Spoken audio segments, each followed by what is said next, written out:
하나님 말씀 보겠습니다. 열왕기상 18장 말씀 보겠습니다.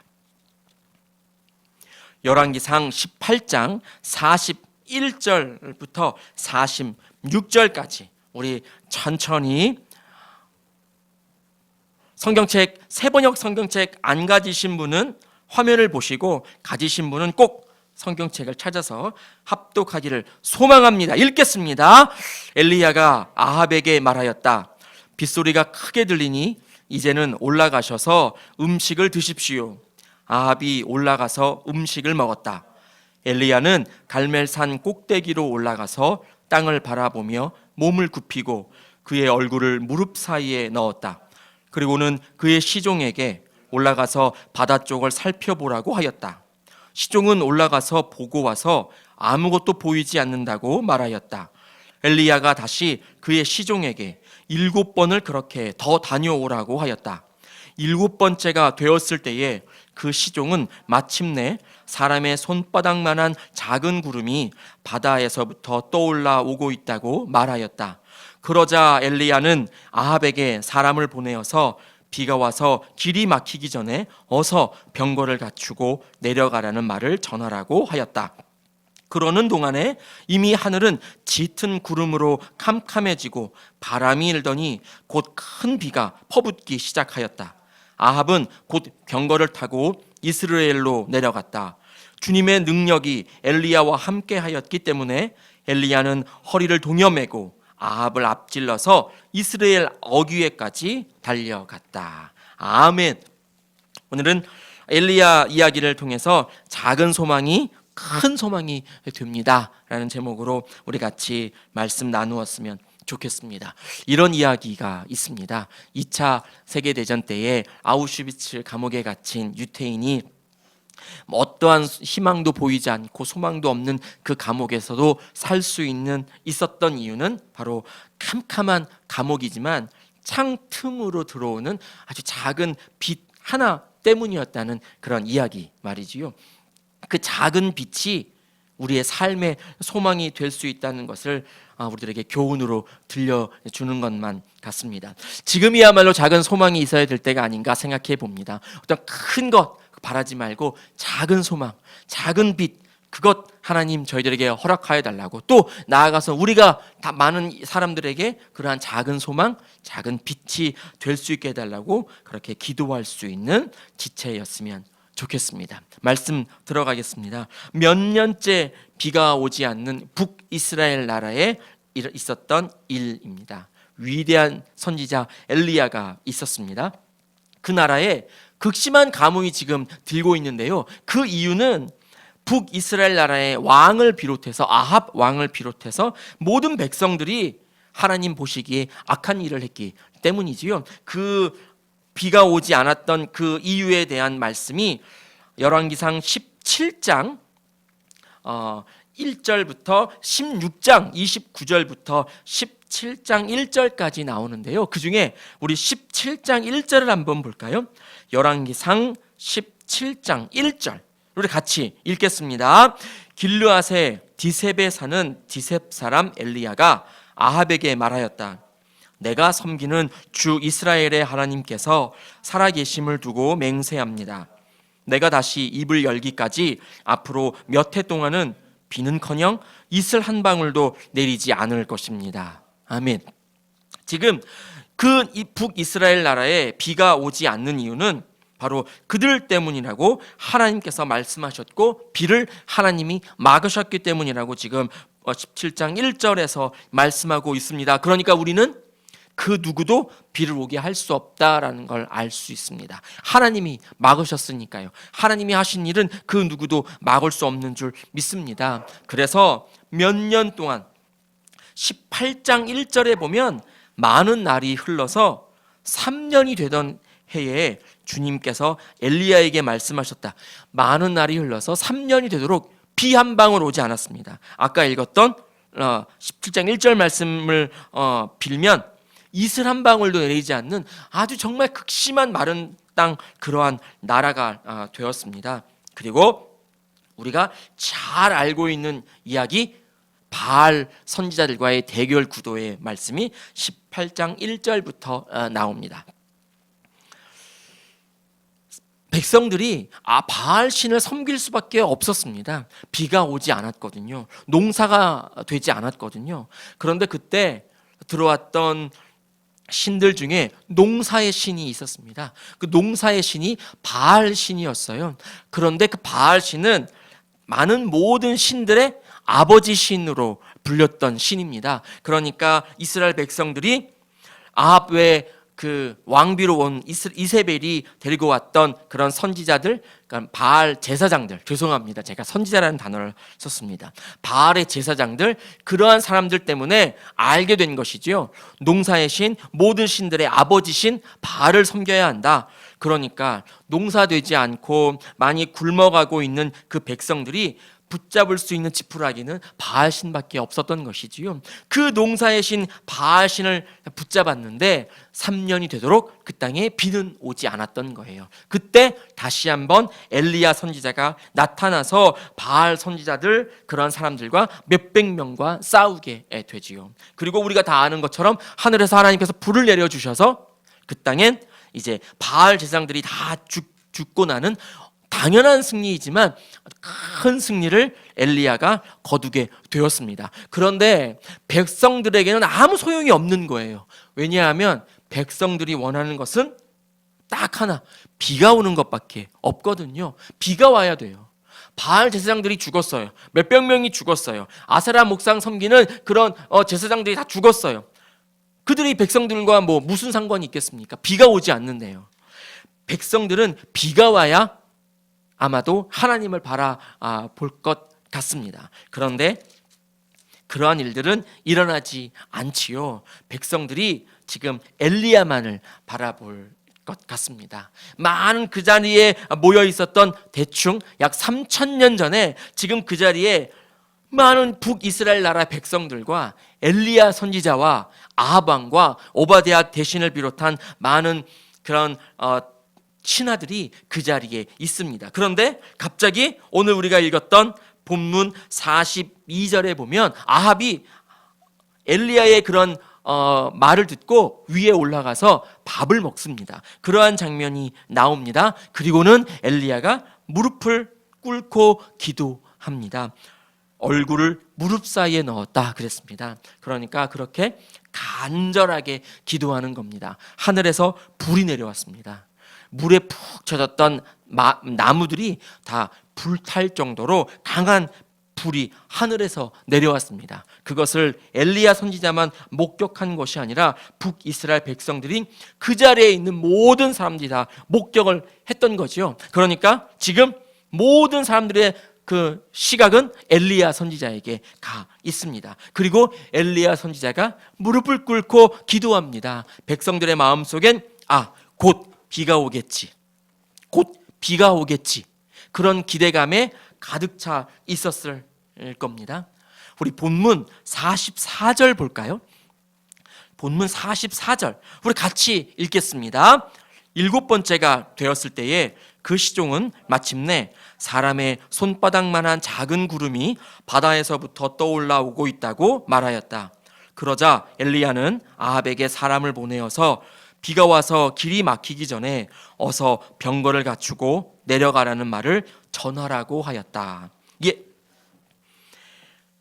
7번째가 되었다 그랬습니다. 그러니까 우리가 다 알고 있는 표현이지만 엘리야 선지자는 그러한 모습으로 7번을 기도했고 그러한 모습으로 옆에 있는 시종에게 한 번 더 갔다 와라, 한 번 더 바라봐라, 그렇게 말을 했을 겁니다. 7번 왔다 갔다 하던 시종의 눈에 드디어 마지막 7번째에 손바닥만한 작은 구름이 떠올랐다, 이것을 보았습니다. 엘리야는 그런데 그것을 말을 듣자마자 아합에게 사람을 보내어서 이젠 돌아가십시오, 큰 비가 올 겁니다 라고 말하고 있습니다.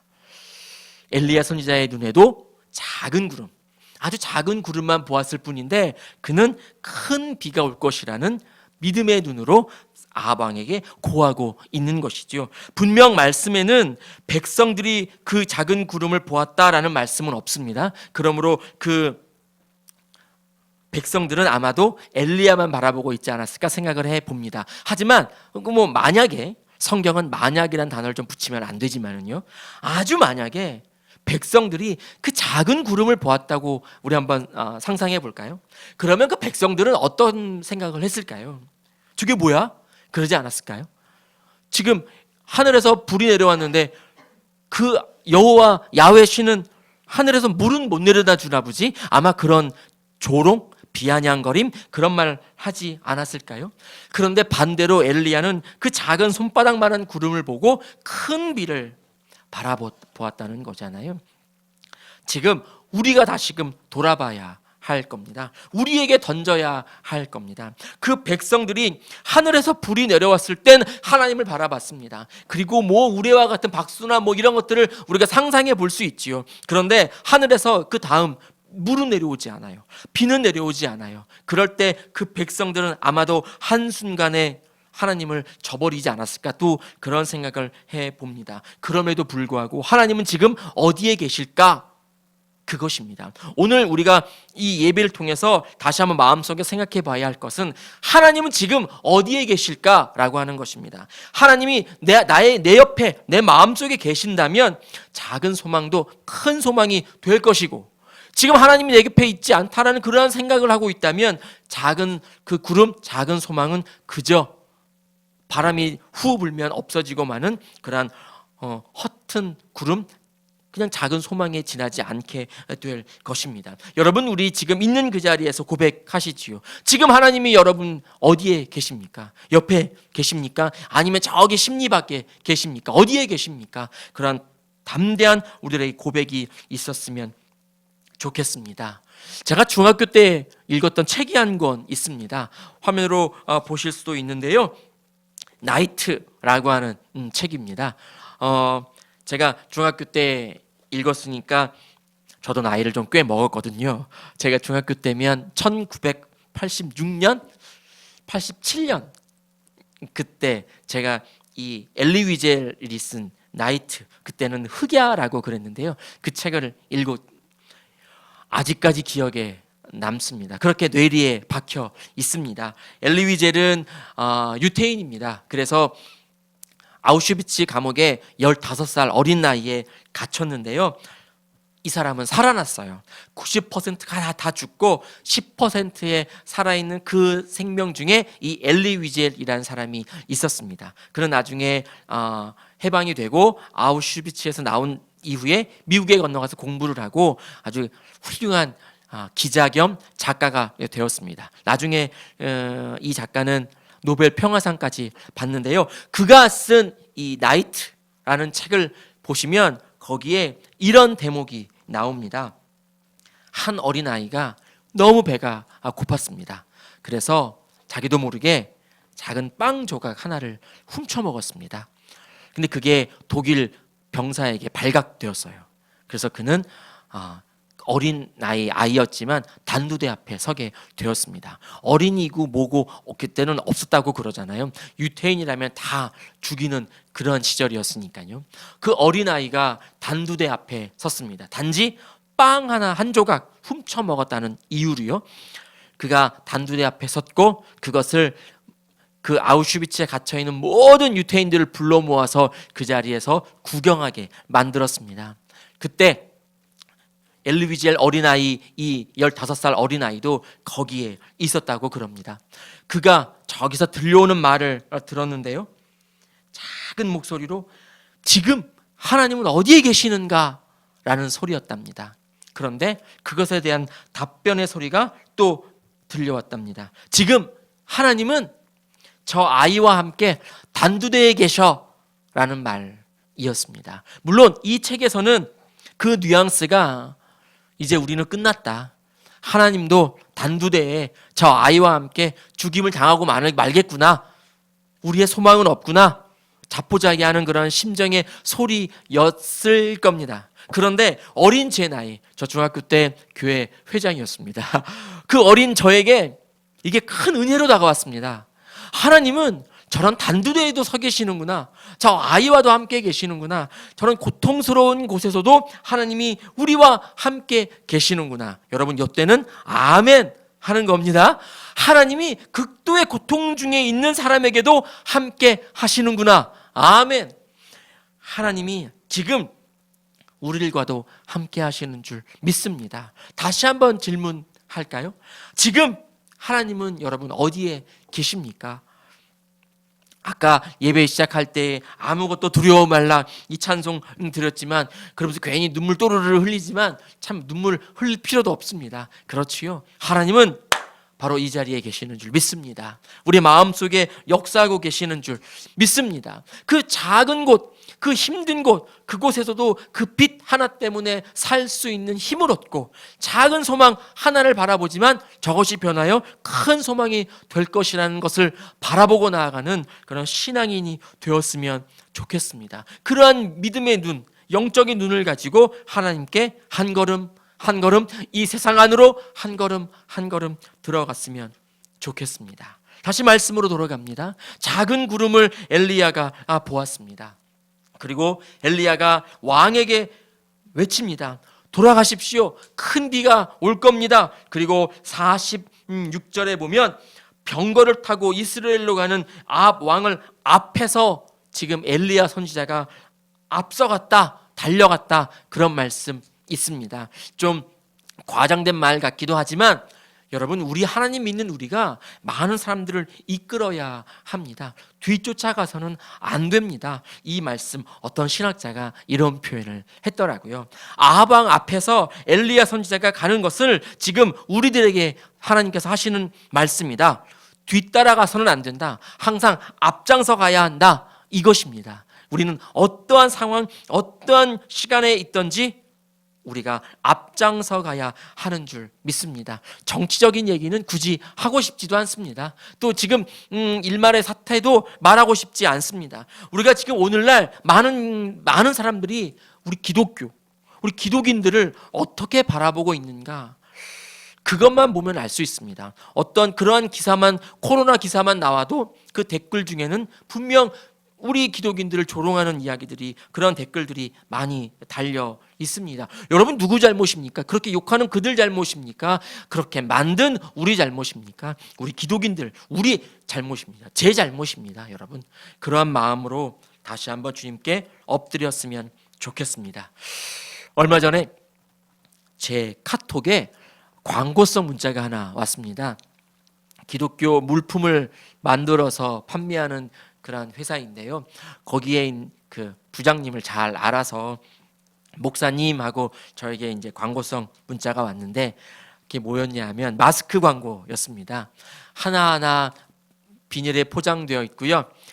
포장지에 하나님은 당신을 사랑하십니다. 이렇게 써 있는, 디자인되어 있는 마스크였습니다. 쌌습니다. 50장이 얼마였습니다. 그래서 그 광고를 보고 이 부장님도 도와주고 나도 받고 하면 좋겠다 싶어서 200장을 구매하자 그런 마음으로 이제 주문하려고 딱 그러다가 접었습니다. 제가 생각이 이랬거든요. 내가 지금 이 마스크를 들고 길거리에 나가서 하나님 믿으세요, 하나님 당신을 사랑하십니다 라고 마스크를 한 장씩 건네줬을 때 마스크니까 받겠죠? 받고 나서 그 사람 속으로 뭐야 병 주고 약 줘? 그런 마음 들지 않을까라는 생각이 확 들어왔습니다. 그래서 마스크 구매를 안 했습니다. 여러분 제가 목사입니다. 목사가 이런 생각을 하고 있습니다. 그리고는 뒤돌아서 전도도 못해서 큰일이야, 교회가 부흥이 안 돼서 큰일이야, 이렇게 혼자 힘들어하고 한숨 쉬고 우울해하고 있습니다. 이거 그러면 누구 잘못입니까? 그들 잘못입니까? 제 잘못입니까? 목사 제 잘못 아니겠습니까?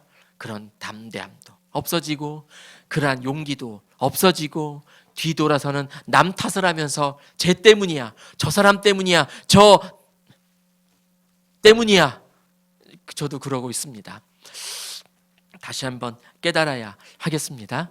작은 소망, 내가 작은 소망이 될 수는 없을까라는 생각도 못했던 저를 다시 한번 이 말씀 준비하면서 하나님께 고개 숙이게 되었습니다. 우리 모두가 다 작은 소망이기를 원합니다.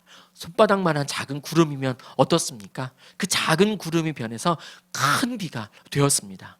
조만간 얼마 지나지 않아 짙은 캄캄한 아주 큰 먹구름으로 변했다고 말씀이 그렇게 증언하고 있잖아요. 우리가 그러한 마음으로 나아갔으면 좋겠습니다.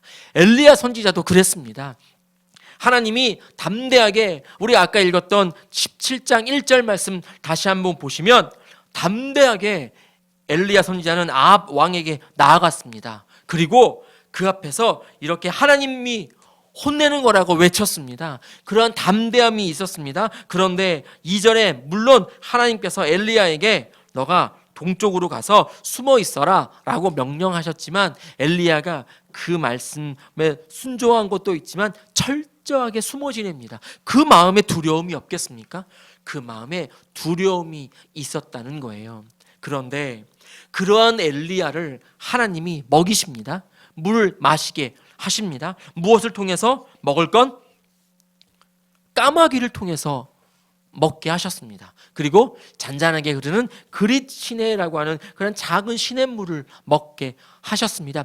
큰 물이 아닙니다. 북쪽으로 가면 단이라고 하는 아주 엄청나게 물이 풍부한 지역이 있습니다. 그런데 그곳으로 하나님이 보내시는 것이 아니라 철저하게 메말라가는 동쪽으로 보내시거든요.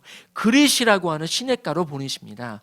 비가 오지 않으면 말라 비틀어버리고 비틀어서 말라버리고 마는 작은 와디라고 하는 강입니다. 그릿 와디에 가서 물을 마시게 하고 아주 하찮은 존재 까마귀를 통해서 마시게 하십니다. 곧 물은 말라버리겠지요. 그러니까 하나님은 사르밧으로 가서 과부에 가게 하십니다. 여러분 생각하셨습니까? 지금 오십니까? 까마귀, 사르밧 과부, 아주 와디 작은 시냇가, 하찮은 그러한 존재를 통해서 하나님이 엘리야를 먹이고 살리십니다. 아무 힘없는 존재들을 하나님이 사용하셔서 살리신단 말이에요. 작은 힘, 그 작은 힘, 나는 이제 먹고 죽으리라, 아무것도 없는데 그러한 사람한테 가서 먹게 하십니다. 그리고는 그 작은 소망이 된 사르밧 과부의 그런 기름병이, 그 밀가루 병이 마르지 않고 닳지 않도록 하나님이 축복해 주시는 거예요. 주님이 우리를 택하시고 힘없는 우리를 작은 소망으로 택하시는 것은 바로 여기에 있습니다. 많은 사람들을 다 주님께로 오게 하는, 망하는 사람들을 다시금 깨닫게 하는 그러한 작은 소망으로 우리를 사용하시는 줄 믿습니다. 그러한 믿음으로 나아가기를 원합니다. 그런데 문제는 그 다음에 있습니다. 본문은 아니지만 17장 17절 18절 말씀을 볼까요? 열왕기상 17장 우리 17절 18절 같이 읽겠습니다. 이런 일이 있은 뒤에 이 집 여주인의 아들이 병이 들었다. 그의 병은 매우 위중하여서 끝내는 숨을 거두고 말았다.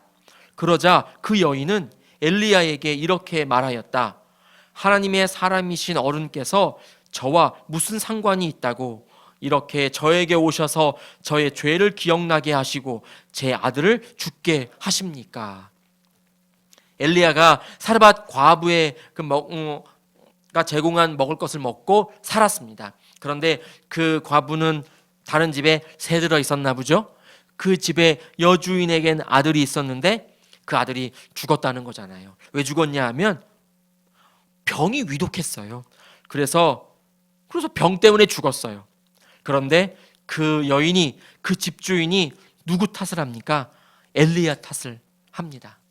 하나님 탓을 하고 있다는 거예요. 하나님이 아니면, 엘리야 선생님 당신이 아니면 내 아들이 안 죽었다는 거예요. 가만히 있는데, 엘리야는 아무것도 안 하고 가만히 있는데 그저 욕을 먹습니다. 그저 당신 때문이라고 손가락질 당하고 있습니다. 지금 우리 기독교와 똑같습니다. 아무 일도 안 하고 가만히 있는데 우리 기독인들이 욕을 먹습니다. 사실 돌아보면 아무 일도 안 한 건 아니지요. 많은 일을 했지요. 아시지요? 많은 일을 했습니다. 그래서 욕을 먹고 그래서 손가락질 당하고 있긴 합니다. 그런데 기독교는 욕먹는 종교, 손가락질 당하는 종교입니다. 우리 교회사를 보면 기독교가, 예수교가 성장할 때는 항상 핍박당하는 그 시절이었다고 증언하고 있습니다. 핍박당하는 시절, 아무 잘못도 없고 그저 예수 믿는 사람들끼리 모여서 그냥 모임만 갖고 예배 드렸을 뿐인데 잡아다가 잠자고 있는 사자굴에 넣기도 하고 그냥 죽이기도 하고 그런 핍박을 당했습니다. 그럼에도 불구하고 예수교가 그렇게 성장했습니다. 핍박받을 때 성장했습니다. 기독교는 핍박당해야 됩니다. 엘리야가 지금 그 여주인에게 핍박당하고 있습니다. 아들이 죽었다는 그것을 엘리야에게 돌렸기 때문이지요. 당하면 안 되는데요. 그런데 묵묵히 엘리야가 당합니다. 그 핍박을 당하고 하나님께 기도합니다. 아들을 살려주십시오 기도합니다. 그리고 하나님이 그 아들을 살려주십니다. 아들이 병들어 죽었는데 하나님을 욕하고 엘리야 선지자를 욕하는데 손가락질하는데 엘리야는 그 여인을 위해서 중보하고 하나님은 그 여인을 위해서 아들을 살려줍니다. 오늘날 우리 기독인이 해야 할 일의 표본인 것 같습니다.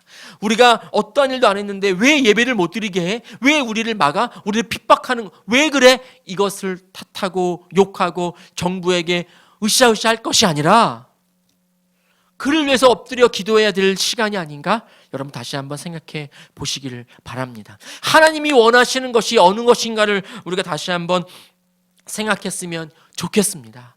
하나님을 바라보고 하나님의 이름으로 우리가 작은 소망이 되었으면 좋겠습니다. 여러분 작은 빛이 되십시다. 온 인류를 구원하기 위해서 우리 주님이 오셨습니다. 예수님이 오셨습니다. 아멘. 아기로 오셨습니다. 구세주로 바라보는 목동들이 있었습니다. 그리고 안나 할머니도 있었고요. 시므온 할아버지도 있었습니다. 그 몇몇 기도하는 사람들 이외에는 그저 이 아기는 울고 있는 아기였을 겁니다. 그런데 대다수가 알지 못했던 이 작은 아기가 온 인류를 구원하는 메시아이십니다. 작은 소망이 큰 소망이 될 줄로 믿습니다.